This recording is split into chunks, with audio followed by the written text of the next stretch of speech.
আমরা মনে করি বরিশাল অঞ্চলে একটা সিট ধানের শীষের বাইরে যাবে না ইনশাআল্লাহ। আমাদের যে প্রত্যাশা, সেই প্রত্যাশার কথা ওনার কাছ থেকে আমরা যারা বিএনপি নেতাকর্মীরা তারা তো ওনার বক্তব্যগুলি আমরা ফলো করি। উনি প্রতিনিয়ত কি বলেন, বরিশালবাসীর যে প্রত্যাশা রয়েছে সেটি এই গণমানুষের নেতা হিসাবে, এবং যেহেতু বরিশাল অঞ্চলে বিএনপি অধ্যুষিত এলাকার মানুষের কি প্রয়োজনীয়তা, এবং আগামীতে উনি বরিশালকে কী রকমের, যদি আল্লাহ ওনাকে দায়িত্ব দেন দেশ পরিচালনার, উনি বরিশালের জন্য কী কী করবেন সেটি নেতার মুখ থেকে আমরা শুনবো ইনশাআল্লাহ।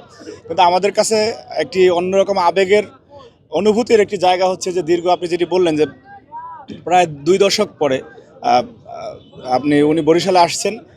বরিশালের মানুষ যখন প্রতিকূল অবস্থা চলে, আপনার হাসিনার ফ্যাসিজমের সময়ে যখন আমরা বিভাগীয় সমাবেশগুলি করছিলাম, তখন আমরা দেখেছি যে মানুষ সাঁতরে, নৌকায়, ট্রলার, স্টিমারে, বিভিন্ন রকম মানুষ সেই অনেক প্রতিকূলতা আপনার দমন উপেক্ষা করে যেই জনপদের মানুষ বিএনপির আহ্বানে এবং তারেক রহমানের আহ্বানে দুঃসময়ে কর্মসূচি পালন করেছে, সেই জনপদে তাদের কাঙ্ক্ষিত ব্যক্তি আগামীকালকে আসবে। এবং ইতোমধ্যে আজকে আপনারা জানেন যে একটি পবিত্র রজনী, পবিত্র শবে বরাত, সেই নামাজরত অবস্থায় থাকার পরেও অনেকে দেখা গেছে নামাজ পড়ে আবার মাঠে আসতেছে, যে একটি আবেগ কাজ করতেছে।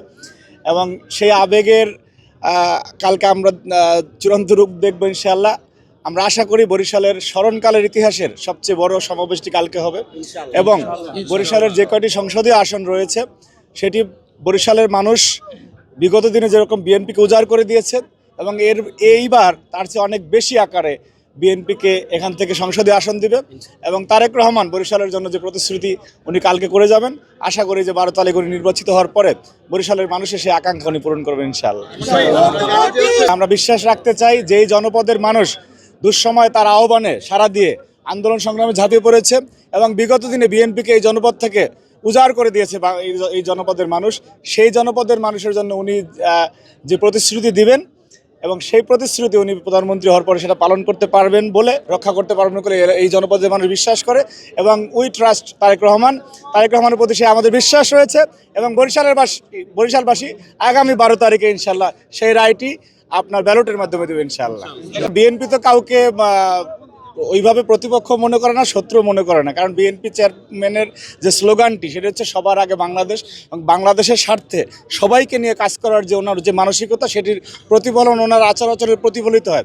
এবং আমরা বিশ্বাস করি বিএনপি যদি আল্লাহর ইচ্ছা জনগণের ভোটে সরকার গঠন করে, বিএনপি সবাইকে নিয়ে দেশ পরিচালনা করবে। সুতরাং এখানে একটি নির্বাচন অনুষ্ঠানের জন্য আমরা মনে করি যে আমাদের সহযোদ্ধারা আছে, তারা না থাকলে তো নির্বাচনটি হবে না ঠিকমতো, আপনার প্রতিপক্ষ থাকতে হবে। সেই কারণে এটা বাংলাদেশের স্বার্থে প্রতিদ্বন্দ্বিতা, এটা কোনো শত্রুতামের জায়গা না। আমরা মনে করি বরিশাল অঞ্চলে একটা সিট ধানের শীষের বাইরে যাবে না ইনশাআল্লাহ।